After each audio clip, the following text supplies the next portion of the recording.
Hello and welcome. Okay, I want you to grab your calendar and circle April 6, 2026, because if you're an employer in the UK, that date marks the start of a massive, and I mean massive, shift in how you handle payroll. We're talking about a perfect storm of new rules all hitting at the exact same time. Look, this isn't just one or two small tweaks we're talking about here. This is a major overhaul from HMRC. You've got huge changes to pay, to benefits, and to reporting, and they're all converging on a single date.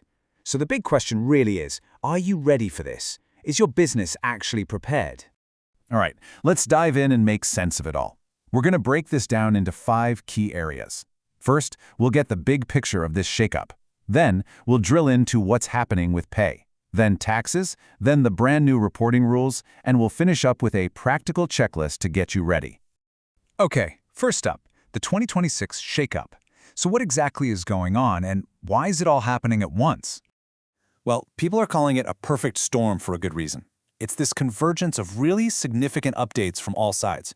You've got major changes to pay rates, you've got a whole new way of handling benefits, you've got new tax rules, and a completely new level of data reporting to HMRC. Any one of these would be a big deal on its own, but having them all happen together, that is a monumental change to manage. All right, let's move on and look at how pay itself is changing. This is where things really hit the bottom line, for you and for your employees. And here's the first big number you need to burn into your memory. From April 2026, the national living wage for anyone 21 and over is going up to £12.71 an hour.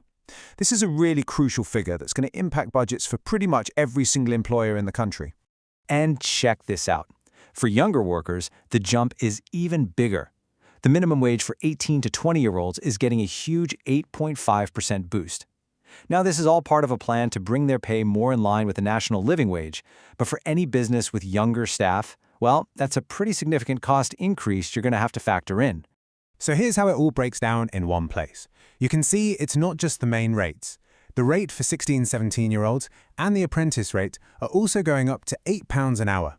This just gives you a really clear snapshot of the new wage floor you'll need to have in place. Now, it's not just about what people earn when they're at work. Statutory sick pay is also getting a massive overhaul. So the weekly rate itself is going up to £123.25. But honestly, the biggest story is the change in who's eligible. The lower earnings limit and those 3 waiting days at the start of an illness, they're being scrapped, gone. This means all workers will be entitled to SSP from the very first full day of absence. That is a huge change, both for your admin and for your costs. Okay, so we've covered the money going into an employee's gross pay. Now for Section 3. Let's look at the other side of the payslip, taxes and other deductions.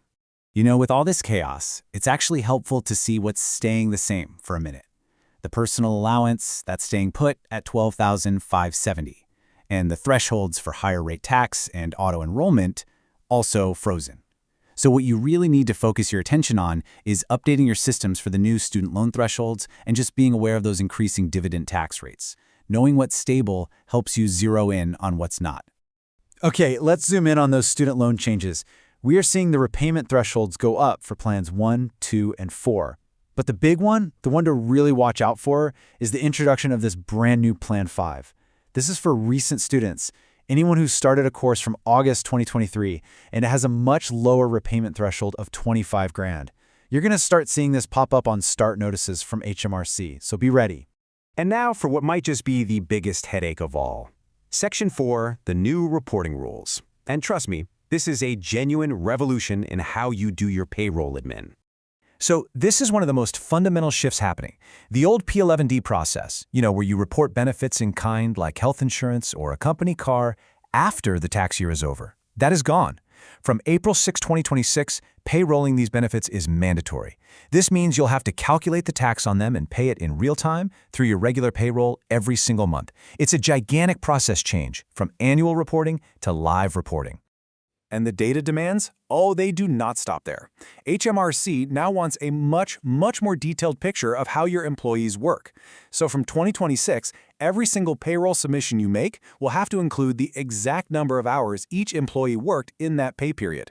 And on top of that, you'll have to provide the specific dates for all holiday and sick leave.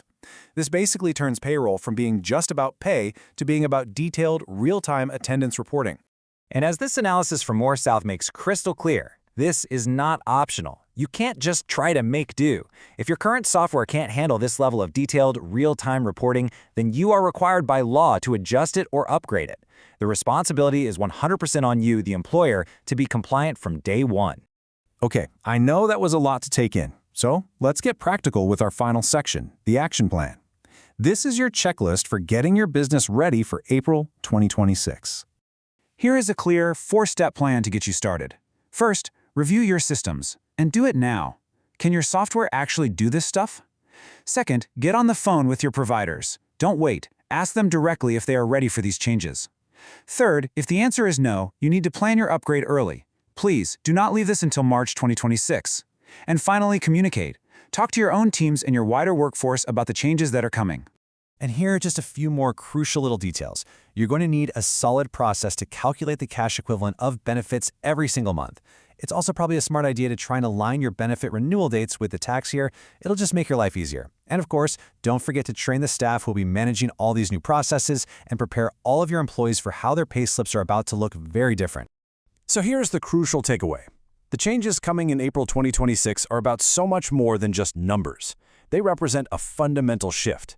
Your payroll is no longer just a tool to pay your staff, it is becoming a direct, live, real-time data feed to HMRC. So we'll leave you with this one question to think about.